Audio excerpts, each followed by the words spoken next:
Hello everyone, and welcome back to Melatonin AASSSMMR.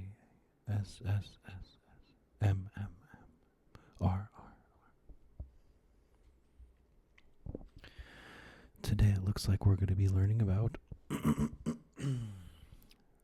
brain.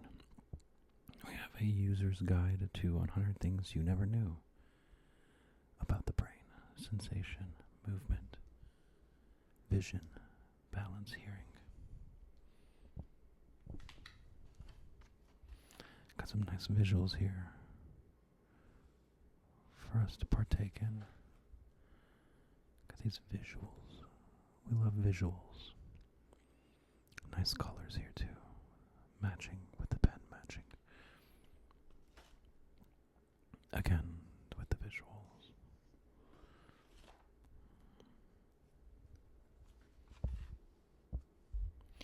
We have here the introduction, the learning brain, the perceptive brain, the unconscious brain, the emotional brain, the aging brain.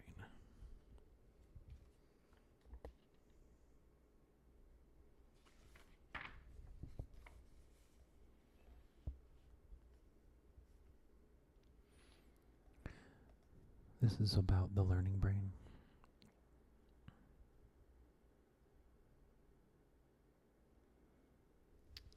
Because this is an experiment, how we read letter perfect. Do this. Read the words on the facing page, then turn the page. As you can tell, the words are a bit scrambled, but we're going to try our best here. According to a research study at Cambridge University, it doesn't matter in what order the letters in a word are. The only important thing is that the first and last letter be in the right place. The rest can be a total mess. And you can still read it without a problem. This is because the human mind does not read every letter by itself, but the word as a whole.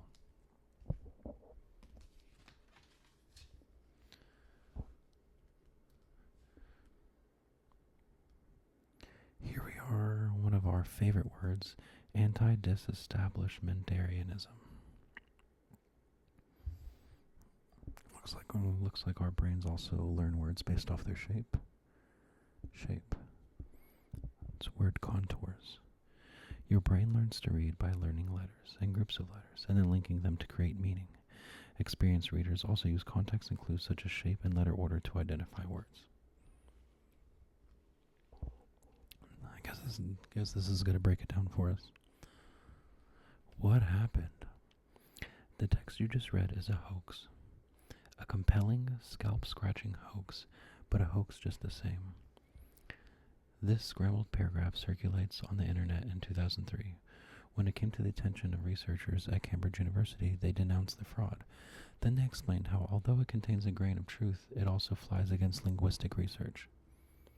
First, the truth. Shape is one variable out of many that the brain uses to decode printed words.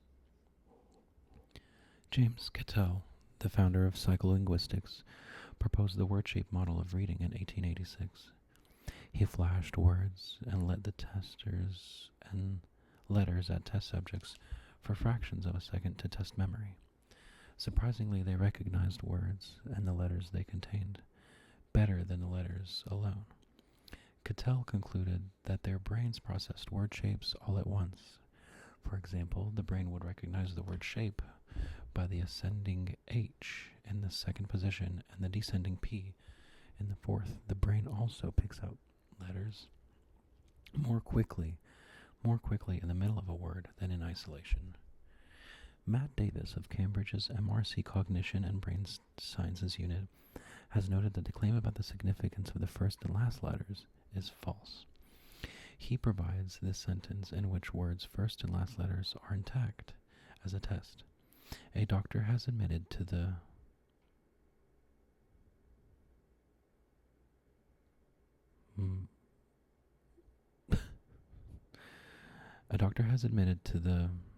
malpractice of something cancer patient who died after a hospital drug blender. Unscrambled it says. No, manslaughter, that's crazy. A doctor has admitted the manslaughter of a teenage cancer patient who died after a drug blunder. The hoax test contained short words that were never scrambled and many words that can be guessed from context. Davis believes letter order, shape, word shape, and context all play roles in reading. Did you know? Lip reading activates both the visual and auditory centers of the brain. That makes sense.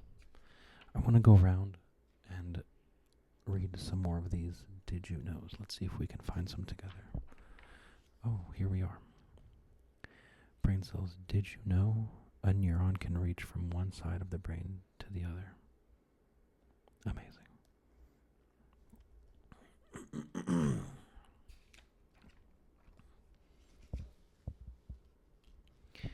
Did you know nerve impulses travel at between 3 and 400 feet per second? That's insane. It's very quick. Probably one of my favorite things in biochemistry and just science in general is the depiction of neurotransmitters in our brains, because here we see these little things and they're like thoughts. These neurotransmitters they're electrically charged, and these synapses work almost like a car. And you start up the engine in the morning when you wake up, and all these neurons just start firing. And then these neurotransmitters, it says here, neurons transform the electrical impulses they carry into chemical codes that leap the gaps separating the cells. Such changeable connections let the brain rewire itself as you learn. Another really fun thing to think about is how our health affects this system. For instance, if you're constantly drinking alcohol or just not paying attention to your health, these might slow down, just like our muscles slow down. This is just another, per se, muscle we have to flex. For example, here we have more than 100 neurotransmitters have been discovered so far. Certain neurotransmitters make muscles contract, just like we said, help regulate sleep, and block pain. Neurotransmitter disorders have been linked to Parkinson's disease, depression, Alzheimer's disease, schizophrenia, and a host of other illnesses. So it's make sure that you take care of your bodies and your minds. This is a fun fact. Did you know the neurons you have at birth are all you will ever have? I don't know. This is a pretty old magazine. I don't know if this is still true to today's knowledge and science, but this is interesting fact nonetheless. I'd like to go ahead and dive in on this passage here. The adjustable brain. Sometimes what goes wrong in the brain reveals what goes right. Take the case of Massachusetts man Jonathan Kelleher. As a child, he was slow to walk and talk, but not until he was 5 did a brain scan reveal the problem. The boy completely lacked a cerebellum. The little structure at the back of the brain holds 50% of the brain's neurons. It controls the vital functions such as balance, posture, physical skills, and some language learning, among other things. Adults with damage to the cerebellum can be severely impaired or even die, and yet Kelleher did learn to walk, falling and getting up and falling again. He learned to speak and grew up to hold a job and live a relatively normal life. Other parts of his brain had picked up the cerebellum's task. Kelleher's case, and others like it, show brain scientists just how plastic the young brain can be when the need arises. It's interesting to think about how evolution has assisted us in how our brains grow and just how fluid our bodies can be when we're adjusting to our surroundings. We have a lot of did you knows here. Did you know the human brain has about 50 trillion neuroglia, support cells for neurons? Both hearing and deaf people use the left hemisphere to process language. This is a good one. The brain burns 20% of the body's oxygen and glucose. That's a powerhouse. What can we say? This is cute right here. Babies begin to laugh at between 12 and 16 weeks. So if you have a 1-week-old baby and it hasn't laughed yet, no need to worry. The laughter is coming soon. Hyperthymestic syndrome describes a superior memory for autobiographical events. That's something that I've always been really interested in, is seeing what the future of just neuroplasticity and how everything is going to form in the future with this Neuralink. I just hope it's not used for the wrong reasons, but we'll see. It's just interesting to me because we have so much potential in our brain, and I don't think we tap into the most of it. Another fun fact, did you know after hearing it twice, Mozart played a 12-minute choral composition from memory? So, just like I was saying, this stuff is absolutely nuts to me.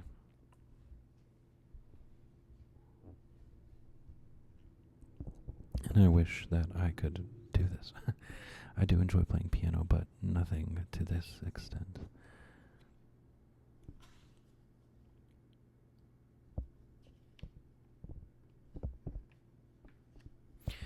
Like when I was saying about that Neuralink knowledge, this is slightly terrifying here.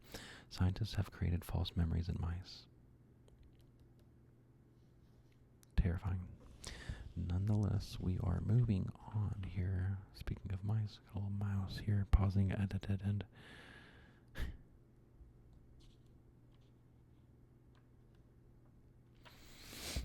This is a fun fact.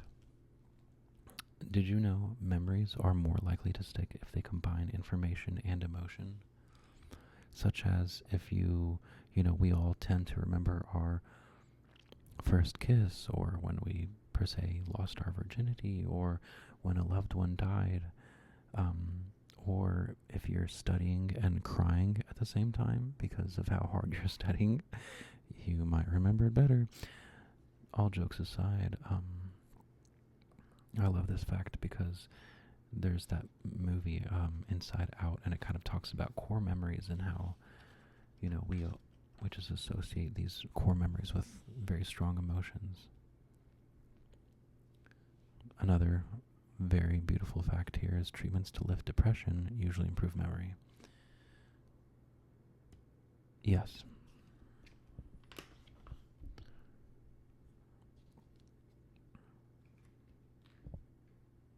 Some brain scans here. Areas active during visual object processing, early lexical access. Core language areas active throughout.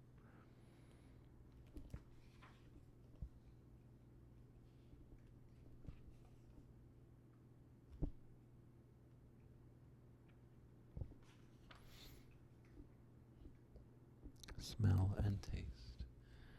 Did you know smells such as ammonia trigger pain receptors in the nose? If you have a cat and if you own a cat and have ever had to change a litter box, you get it. Here's a couple men enjoying what seems to be like a wine, and they're connoisseurs. They're tasting the notes. A fine nose, a smell and taste through different senses are linked and work together to maximize the pleasure of food and drink. Here we have something a little bit about taste, smell, sight. Humans have about 10,000 taste buds. I'd like to argue that I have about 50,000 and a sweet tooth. Some odor receptors can detect just a few molecules among billions.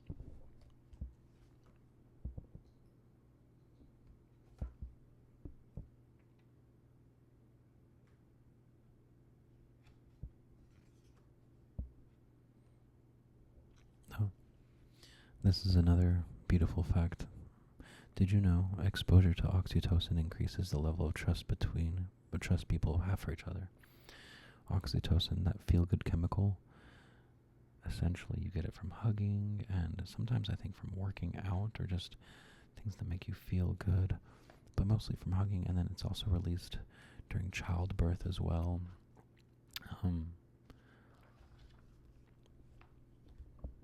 I think I'm going to end this video, and also thank you again so much for everyone that watches these videos. I really appreciate the sense of community, and your presence is very much so appreciated.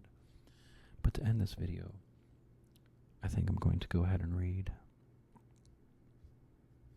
all of these facts. Strong ties to friends and family increases levels of happiness. I can vouch for this. In the long run, lottery winners are no happier than anyone else. Read it and weep. Charitable actions increase levels of happiness. May it be imposter syndrome or not, this is a fact. Experiences make people happier than possessions. Yes. Some mice pass pheromones through the male's tears. Interesting. Older peeper. That's my favorite thing about these raw, unedited ASMR cuts here is I just said peeper, but this is old people are more satisfied with their lives than younger people. I sure hope so. This is the old tale of you live and you learn. You live and you learn. Distress over heartbreak and physical pain activates the same brain regions. If you're going through a heartbreak right now, understand this and be at peace with it. And then maybe try to alleviate it. Psychologist Martin Seligman lists 3 components of happiness: pleasure, engagement, and meaning. When I think about this, I think about that Maslow's hierarchy of needs with meaning or self-actualization at the top there. Men are more likely than women to hide the symptoms of depression. This is just, a tale as old as time. This is a knight's tale, a stoic tale. If you are male passing and reading this, speak up. Talk to somebody. Anybody. Talk to your pet. Talk to a wall. Talk to your friends and family. Anthropologists have found accounts of romantic love in 145 of 166 societies. I'm willing to push the agenda on this number, but we are just reading some facts here. When exposed to the neurochemical arginine vasopressin, promiscuous foals became monogamous. Interesting. I feel like this one was odd related or compared to all the other ones. Just to wrap up this video today, we're going to ask ourselves why. Why do we think? Why do we dream? Why do we feel? Why do we cry? Why do we laugh? Why do we see things the way they are? Why do we move our bodies? Why do we love music? Why do we love balance? Thank you again so much for coming to the channel and listening to melatonin, or millennial melatonin, A S S S S S M M M M.